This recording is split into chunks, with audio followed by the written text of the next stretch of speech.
세상을 향한 5분 기자회견. 성난 사람들. 네, 오늘 최상병 특검법 이 부결에 대해서 앞서 여야에 대한 입장을 들어봤고요. 이번엔 군인권센터 입장을 들어보도록 하겠습니다. 임태훈 소장 전화 연결되어 있습니다. 소장님 나와 계십니까?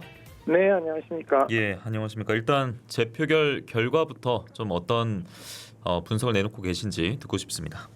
일단 군인권센터 입장에서는 이 국민의힘이 윤석열 대통령의 범인 도피 은닉에 동조한 공범이라는 걸 오늘 커밍아웃한 것이다 라고 판단하고 있고요. 예.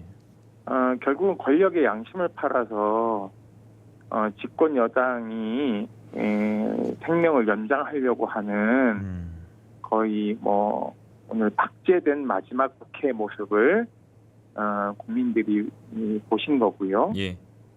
거부권은 수사 방해이고 사실상 헌정 질서를 파괴한 건 대통령이고 무엇보다도 백주 대낮에 서울 시내를 살인자가 할보하고 있는데 여기서 살인자라는 건 임성근 사단장을 지칭하는 것입니다. 예.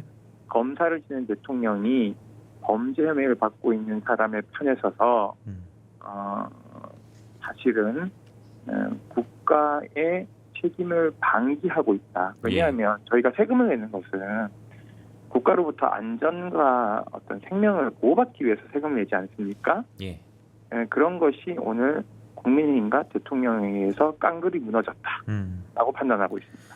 무기명 투표였기 때문에 어느 정도 기대감이 있었을 텐데 실망감으로 바뀐 것 같고 특히나 정부 여당의 입장에서 바라봤을 때 정부 여당을 겨냥해서는 좀 분노까지 표출하신 것 같은데요. 그래서 이제 최근 군인권센터 기자회견에서 특검 법안을 수정해서 재의결해야 된다라고 말씀하시지 않았습니까? 네, 그러면 그렇습니다. 대통령이 아예 개입을 못하게 이런 상황조차도 견제할 수 있도록 하자, 강화하겠다 이런 말씀이십니까? 네, 그렇습니다. 기억하실지 모르겠지만 박근혜 대통령에 대한 특검이 실시됐을 때 예. 특검이 청와대에 대한 압수영장을 발부받고서도 사실상 집행을 못했습니다. 그 이유 중에 하나가 우리 형사소송법 110조와 111조는 보안시설에 대한 압수영장을 발부받더라도 기관장이 승인을 하지 않으면 들어갈 수 없습니다. 즉 대통령실은 형사소송법 110조에 적용을 받고 있고 국방부는 111조에 적용을 받기 때문에 22대 때 새로운 특검이 도입된다면 형사소송법상 이것을 무력화시키는 법률 조항을 넣어야 되고요. 박근혜 특검 당시에도 사실 특검보가 4명이었는데요. 이 법은 현재 특검보가 3명입니다. 그리고 수사 인력도 굉장히 20명에서 검사 파견을 받고 있고 40명의 수사 인력이니까요. 지금 시간이 지날수록 공범들이 늘어났고 경북경찰청장과 수사부장까지 다 지금 불법 이첩에 개입된 상황이고 대통령실 공직기관 비서관까지 지금 현재 연루된 사건 아닙니까? 그러니까는 수사 인력을 보강해서 만들어야 된다고 생각하고 있고요, 법률을. 그리고 무엇보다도 대통령이 소속된 정당이 추천권을 행사 못하도록 되어 있지만 이 법이 그대로 통과된다면 대통령이 탈당을 하게 되면 국민의힘이 특별검사 후보 추천권을 가지게 됩니다. 그래서 대통령 재임 기간 소속되었던 정당은 특검의 추천권이 완전 박탈하는 법률 조항을 만들어야 된다고 생각하고 있습니다. 여권 인사 중에서도 대통령이 이번에 특검법이 부결이 되지 않으면은 중대 결정할 수도 있다. 그게 탈당으로 분석이 되고 또 이런 이야기까지 풀어도 볼 수 있겠군요. 네, 그렇습니다. 그런데 공수처 좀 믿어보라. 수사 중이지 않냐 이런 얘기 하지 않습니까? 공수처는 수사 인력이 한정되어 있기 때문에요. 예. 현재 포렌식 자료도 분석하는 것이 굉장히 힘에 붙입니다.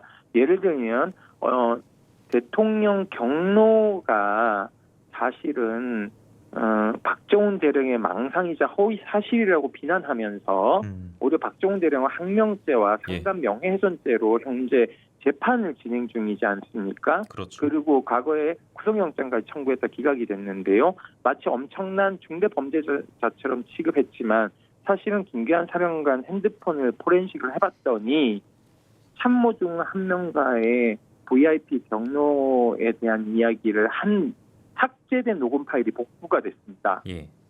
이건 군 검찰도 가지고 있는 것이거든요. 음. 그러니까 이들이 거짓말하고 있는 것이 백일화에 드러났음에도 불구하고 예.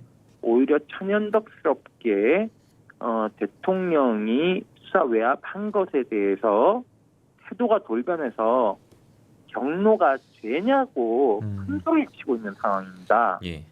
그러니까 사기꾼들이 이런 짓거리를 잘 하거든요. 그러니까 공당이라는 국민의힘이 예. 범죄 집단하고 동일 범죄인이 됐다. 저는 그렇게 보고 있고요. 알겠습니다. 결국은 예. 반헌법적인 결정을 오늘 한 것이기 때문에 예. 국민들에게는 저항권이 저는 부여됐다고 생각을 하고 있습니다. 예, 소장님 오늘 인터뷰는 여기까지 하도록 하겠습니다. 아마 22대 국회 개원하고 그리고 어느 정도 시간을 넣어서 또 이 주제로 아마 대화를 하게 될 것 같습니다. 고맙습니다. 네, 감사합니다.